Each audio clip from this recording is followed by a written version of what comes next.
नमस्कार, capital TV देख रहे हैं आप। मैं हूं आपके साथ पूजा। महाराष्ट्र में सत्ता परिवर्तन होने के बाद आज एकनाथ शिंदे की काफी बड़ी परीक्षा थी। इस परीक्षा में एकनाथ शिंदे की बहुत बड़ी जीत हुई है। बता दें आपको, 2 दिन का विधानसभा सत्र बुलाया गया था जिसमें आज स्पीकर को लेकर चुनाव होने थे और बड़ी खबर यह सामने आ रही है कि बीजेपी के उम्मीदवार की बड़ी जीत हुई है। इस बड़ी खबर में मेरे साथ न्यूज रूम से जुड़े हुए हैं कैपिटल टीवी के editor in chief doctor Manish Kumar. Rahul Narwekar की इतनी बड़ी जीत, क्या मैसेज जा रहा है? मैसेज साफ है कि उद्धव ठाकरे के हाथ अब कुछ नहीं लगने वाला। आज स्पीकर का चुनाव नहीं हुआ है, ये दरअसल उद्धव ठाकरे की राजनीति के ऊपर डेथ नेल है, आखिरी कील है जो भारतीय जनता पार्टी ने डाल दिया है। अब वहाँ वोटिंग होनी थी, वोटिंग होने से पहले भी ड्रामा हुआ। उद्धव ठाकरे इतने बैकफुट पर चले गए हैं कि उनको हकीकत अब समझ में आने लग गया है कि उनके साथ कोई नहीं बचा। आप कह रहे थे कि भाई एक बार मुंबई आएंगे, 20 हमारे कंसल्ट में हैं, वो बगावत कर देंगे, उनको ज़बरदस्ती लेके उठाया गया है, पता नहीं क्या क्या बातें वो की थी। आज सवेरे सवेरे जब वोटिंग से पहले एक और बड़ी घटना घटी जिसको समझना ज़रूरी है कि उद्धव ठाकरे के दिमाग में क्या चल रहा है और उद्धव ठाकरे गुट कितना बैकफुट पर चला गया है। उन्होंने जो विधानसभा सेक्रेटेरिएट है उसमें एक अर्जी लगाई। किस चीज़ के लिए? तो जो विधानसभा के अंदर शिवसेना का दफ्तर है उसमें ताला लगा दी जाए। ये उद्धव ठाकरे के गुजारिश पे इसको सील किया गया। मतलब दे वर सो अंडर कॉन्फिडेंट कि ये 39 लोग आएंगे और इनके विधायकों को वहाँ से भगा देंगे या फिर स्पीकर बनने के बाद वो सीधे सीधे उस पर कब्जा कर लेंगे, इसलिए ये अर्जी मूव की गई। विधानसभा के अंदर आदित्य ठाकरे मौजूद थे, कहीं कोई सुगबुगाहट नज़र नहीं आई, कोई विरोध नज़र नहीं आया, कोई कि ये जो लड़ते हुए नज़र आना चाहिए था उसके बजाय वो सरेंडर करते हुए नज़र आए और इसलिए 164 वर्सेस 106 बहुत सारे जो अलायंस पार्टनर थे, समाजवादी पार्टी, MIM और भी गायब हो गए, उन्होंने वोट ही नहीं दिया। तो ये तो संख्या बहुत ही कम हो गई, 106 और कहाँ 164। 164 जो बहुमत को लेकर देखा जाए तो काफी ज्यादा अच्छा मार्जिन है, 19+ माना जा रहा है। MNS की तरफ से भी वोटिंग पड़ी है। कितना बड़ा झटका लगा होगा उद्धव ठाकरे को? देखिए, ये झटका सिर्फ इसी चीज का नहीं है कि आपका स्पीकर खत्म हो गया।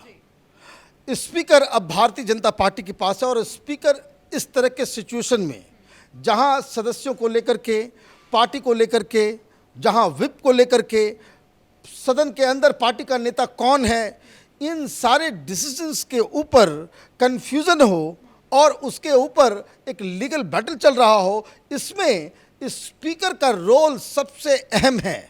स्पीकर का रोल इस तरीके का है, उनके पास इतने अधिकार हैं कि उनके फैसले को सुप्रीम कोर्ट भी हिला नहीं सकता। ये ताकत होती है कि स्पीकर की।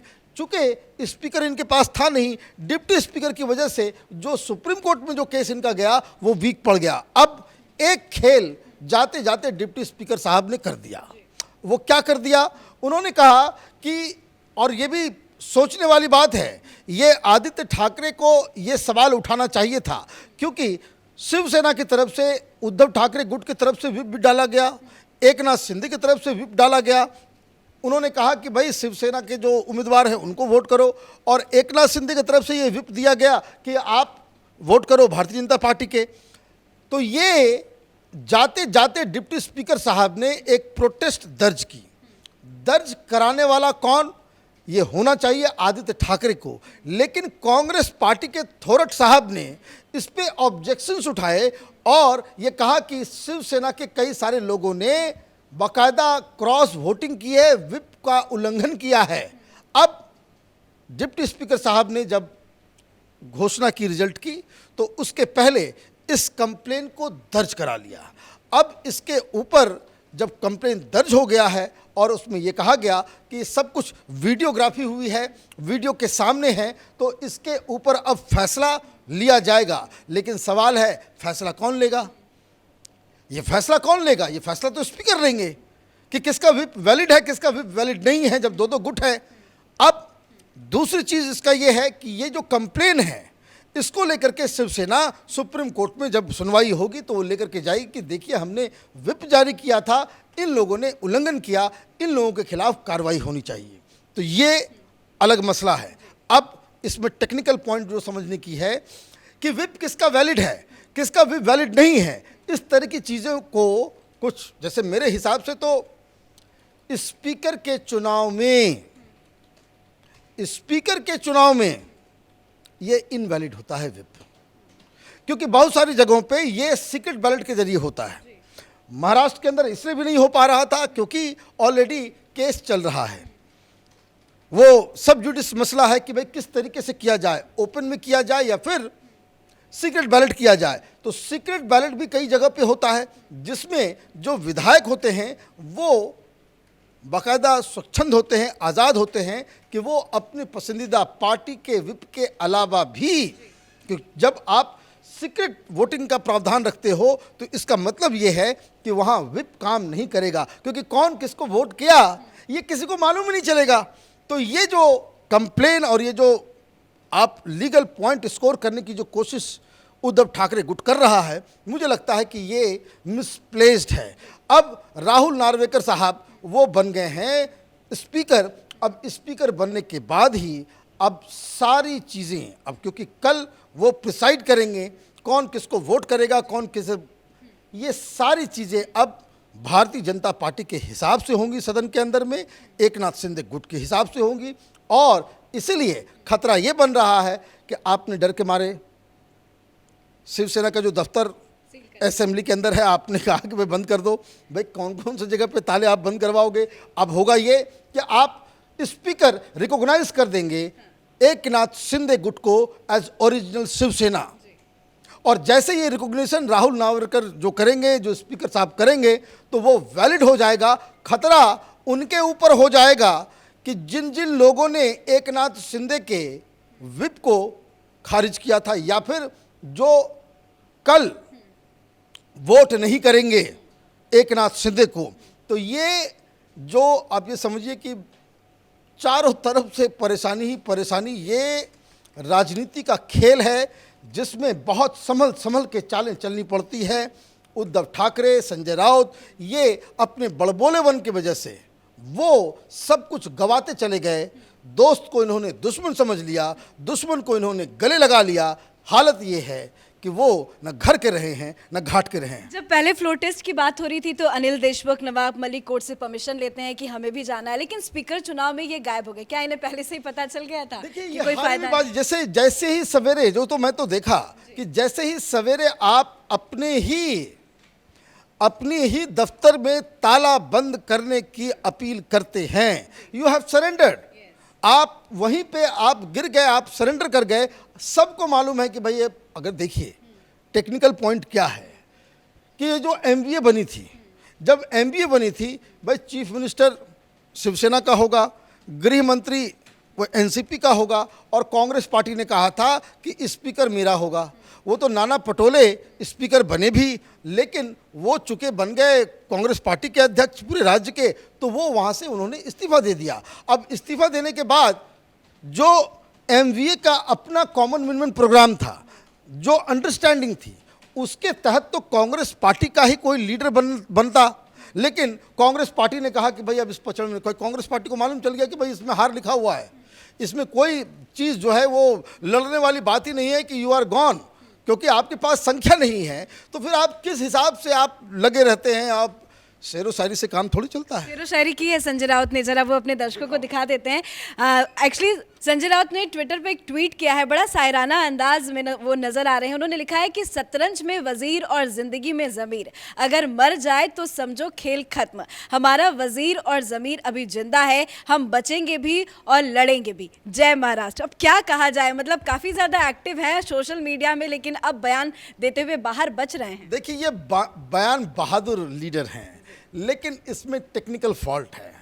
जो उन्होंने शेरो शायरी तो कर दी, लेकिन ये झूठ का पुलिंदा है। शतरंज के खेल में वजीर और जिंदगी में ज़मीर, तो आपने तो राजनीति के खेल में वजीर को भी खो दिया और ज़मीर तो पहले ही खो चुके हो जब पालघर में जब हिंदू साधुओं की बर्बर तरीके से लिंचिंग की गई, उनको मार दिया गया और आपके मुंह से आवाज़ नहीं निकला, तो ज़मीर तो उस समय ही मर गया। फिर जब सावरकर को गालियां पड़ रही थी, आप मुंह छुपाए घूम रहे थे। जब राहुल गांधी ये कहते थे कि सावरकर कायर है, माफी वीर है, पता नहीं क्या क्या इन लोगों ने कहा, यहां तक कि कांग्रेस पार्टी ने सावरकर को समलैंगिक होने का भी आरोप लगाया। बकायदा पुस्तिका में कांग्रेस पार्टी ने उसे लिख करके बांटा। आपकी जमीर कहां गई थी? तो वजीर तो है नहीं, अब तो वजीर जो है वो तो एक नाथ शिंदे हैं। You are no more chief minister. तो ये जो जुमलेबाजी करना, ये जो होता है ना भाई, ट्रक के पीछे जो शायरी लिखने वाला और खुद को मिर्जा गालिब समझने लग जाए तो वो बड़ी दिक्कत हो जाती है। तो ये तो ज़मीर भी खत्म हो गई और आपने अपने वजीर को भी खो दिया और उसके लिए आप भी बहुत जिम्मेदार हो। और अब लड़ेंगे कहाँ? ईडी के अधिकारियों से तो नहीं लड़ेंगे क्योंकि पुलिस ऑफिसर्स के साथ फोटो लगाई है। भाई मैं ये कह रहा हूं कि लड़ के कहाँ? आपने तो सरेंडर कर दिया। और लड़ाई ऐसे होती है कि 2 दिन पहले तक आप ये कह रहे थे कि भाई ईडी केंद्र के इशारे पे हमारे पीछे लगी हुई है, बदले की कार्रवाई हो रही है, वो हो रहा है, वो हो रहा है, 50 तरह के आरोप आपने लगाए। ईडी के पास आप जाते हैं, बाहर आते कहते भाई बहुत न्यूट्रल एजेंसी है, उन्होंने कुछ जानकारी मांगी थी तो मेरा ये कर्तव्य है कि मैं जानकारी दूं। तो खैर ये बयान बहादुर लोग हैं, उनके पास अब कुछ कहने और कुछ करने के लिए कुछ नहीं बचा है। आखिरी कील वो सुप्रीम कोर्ट में 11 तारीख को जब सुनवाई होगी, उसका जो फैसला आएगा, उद्धव ठाकरे की राजनीति बिल्कुल उस मुकाम पे पहुंच जाएगी कि जहां आगे खाई होगा और पीछे गड्ढा, कहीं बचने की उम्मीद नजर नहीं आ रही। एक छोटा सा रिएक्शन चाहूंगी, राहुल नार्वेकर कितने परफेक्ट हैं? देखिए, Rahul Narwekar is a seasoned, और मैं आपको बता दूं, he is the youngest speaker in India. अब तक इतने कम उम्र में कभी किसी भी सदन में कहीं कोई स्पीकर नहीं बना हिंदुस्तान में। ये वकील हैं पेशे से और ये शिव सैनिक हैं, ये शिव सैनिक रह चुके हैं और शिवसेना में इन्होंने बहुत अच्छा काम किया। लेकिन वहाँ वही कि आप कोई सजेशन नहीं लेंगे, आप किसी के एस्पिरेशंस को आप कदर नहीं करेंगे। भाई शिंदे साहब से मनमुटाव क्यों हुई? एक फिल्म शिंदे साहब ने बनवाई, एक नाथ शिंदे ने, जिसका नाम धर्मवीर, आनंद दीघे साहब के ऊपर वो था। उसमें उद्धव ठाकरे का बस एक रोल, जब आनंद दीघे साहब की मौत होती है उसी में बस वो चेहरा दिखता है। और आपको इतना ज़्यादा वो बुरा लग गया कि आप बाकायदा सिनेमा हॉल छोड़ के आप बाहर निकल आते हो। तो इतना ईगो पालना वो उचित नहीं है। तो इसी तरह के ईगो का शिकार नार्वेकर साहब हुए। अब वहाँ से फिर वो एनसीपी गए। एनसीपी में जाने के बाद फिर वो कुछ दिन वहाँ पे रहे, फिर चुनाव हारे, फिर वो भारतीय जनता पार्टी में आ गए।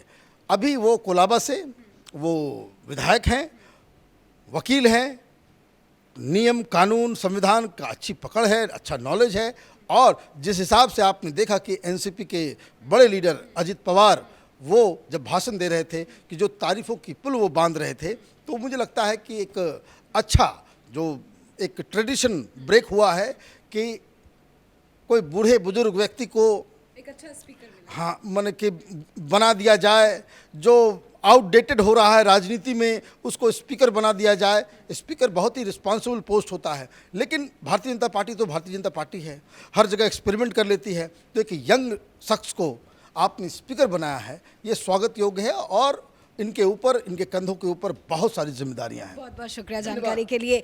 तो एमवीए की तरफ से उम्मीदवार राजन शाल्वी की बड़ी हार हुई है, तो वहीं राहुल नार्वेकर की 164 वोट से बड़ी जीत हुई है। कल फ्लोर टेस्ट होना है और फ्लोर टेस्ट से पहले एकनाथ शिंदे की ये बड़ी जीत है। इस बड़ी खबर में मेरे साथ फिलहाल इतना ही। कैमरा पर्सन रवि के साथ मैं पूजा, कैपिटल टीवी।